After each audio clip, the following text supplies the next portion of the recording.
بسم اللہ الرحمن الرحیم۔ 9 جون سن 2020 کا دن پاکستان کی تاریخ کا اہم ترین دن ہے۔ اس دن پنجاب اسمبلی میں رکن صوبائی اسمبلی محترمہ خدیجہ عمر فاروقی صاحبہ نے ایک قرارداد پیش کی، جس کو تمام اراکین اسمبلی نے، چاہے اپوزیشن کے ہوں چاہے حکومتی اراکین ہوں، سبھی نے متفقہ طور پہ منظور کیا، جس میں پنجاب ٹیکسٹ بک بورڈ کو یہ پابند کیا گیا کہ وہ کسی بھی نصاب تعلیم کی کتاب کو اس وقت تک شائع نہیں کروائے گا جب تک متحدہ علماء بورڈ سے اس کی اجازت نہیں لے لیتا۔ متحدہ علماء بورڈ اس کی اجازت دے گا تب وہ کتاب نصاب تعلیم کا حصہ بنے گی۔ یہ بہت ہی اہم قانون سازی ہوئی، جس پر تمام اراکین اسمبلی کو، بالخصوص مولانا معاویہ اعظم صاحب، محترمہ خدیجہ عمر فاروقی صاحبہ اور اسپیکر پنجاب اسمبلی چودھری پرویز الہی صاحب مبارکباد کے مستحق ہیں۔ نصاب تعلیم میں تبدیلی پہلے بھی ہوتی رہی ہے۔ اس قسم کا قانون بنانا بہت ہی اہم تھا۔ جس طریقے سے چودھری پرویز الہی صاحب نے فرمایا کہ اب شر کا راستہ روکنے کا وقت آ چکا ہے۔ کئی دہائیوں سے نصاب تعلیم میں تبدیلی ہوتی رہی ہے۔ آج سے کئی سال قبل نصاب تعلیم میں ریاضی کے مضمون میں تبدیلی ہوئی، اس میں ایسی امثال لائی جاتی جو صحابہ کرام رضوان اللہ تعالی علیہم اجمعین، امہات المومنین حضرت عائشہ رضی اللہ تعالی عنہا کے نام ذکر کر کے بچوں کے ذہن کو خراب کیا جاتا تھا اور نقصان انہی کے کھاتے ڈالا جاتا، جس سے نسل نو کے ذہن پراگندہ ہوتے۔ تمام ٹیچرز نے اس پر احتجاج کیا اور نصاب تعلیم سے ایسی امثال کو خارج کروایا۔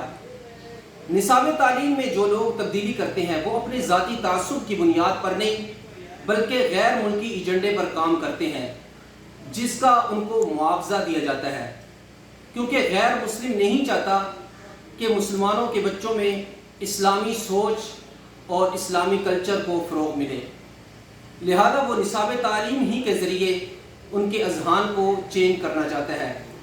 نصاب تعلیم کیونکہ نصاب تعلیم وہ ایک ایسا آلہ ہے کہ جس کے ذریعے انسان کے ذہن کو منور کر کے اسلام کا علمبردار اور اسلام کا محب بنایا جا سکتا ہے، اور تعلیم ہی وہ آلہ ہے کہ جس کے ذریعے ذہن کو پراگندہ کر کے اسلام کے مخالف اور اسلام کے خلاف اسے استعمال کیا جا سکتا ہے، کیونکہ بچے کو ابتدائی طور پر جو ذہن استعمال ملتا ہے وہ اس بورڈ پہ جا کے وہی ذہن استعمال کرتا ہے۔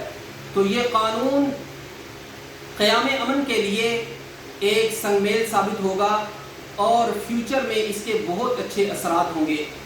اگر کوئی ایسا بچہ جو اسلام مخالف ذہن لیتا ہے وہ پوسٹ پہ جا کے وہ ذہن استعمال کرے گا تو ہو سکتا ہے کہ اس پوسٹ کو وہ اسلام مخالف استعمال کرے اور پاکستان کے خلاف استعمال کرے۔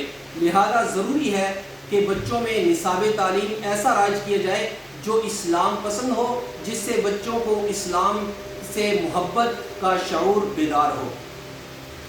ہم توقع کرتے ہیں جس طریقے سے پنجاب اسمبلی میں یہ قانون سازی ہوئی، اسی طریقے سے دیگر اسمبلیوں میں، سندھ اسمبلی، بلوچستان اسمبلی، خیبر پختونخوا، گلگت بلتستان اور وفاق کے اندر بھی ایسی مؤثر قانون سازی کی جائے گی، اور جو لوگ نصاب تعلیم میں تبدیلی کرنا چاہتے ہیں، خواب سوچ رہے ہیں، ان کے لیے یہ ایک سد سکندری ہے۔ تو انشاءاللہ ہم امید کرتے ہیں کہ سن 2020 کے سیشن میں ایسی کوئی کتاب نہیں لائی جائے گی جو اسلام مخالف ہوگی، یا ایسا کوئی مواد، ایسا چیپٹر، ایسا مضمون نہیں لایا جائے گا جو قابل اعتراض ہو، کیونکہ اس سے قبل نصاب تعلیم میں ایسے مضامین اور ایسے چیپٹرز لائے گئے کہ جو اسلام مخالف، صحابہ کرام رضوان اللہ تعالی علیہم اجمعین کے خلاف تھے اور نزیبہ کلمات تھے، اور ان کے بارے میں صراحتاً یا اشارتاً کنایتاً شکوک و شبہات پیدا کیے جاتے تھے۔ دعا ہے کہ رب العالمین ہمیں ہر فورم پر صحابہ کرام رضوان اللہ تعالی علیہم اجمعین کا دفاع کرنے کی توفیق عطا فرمائے۔ اللہ تعالی ہم سب کا حامی و ناصر ہو۔ السلام۔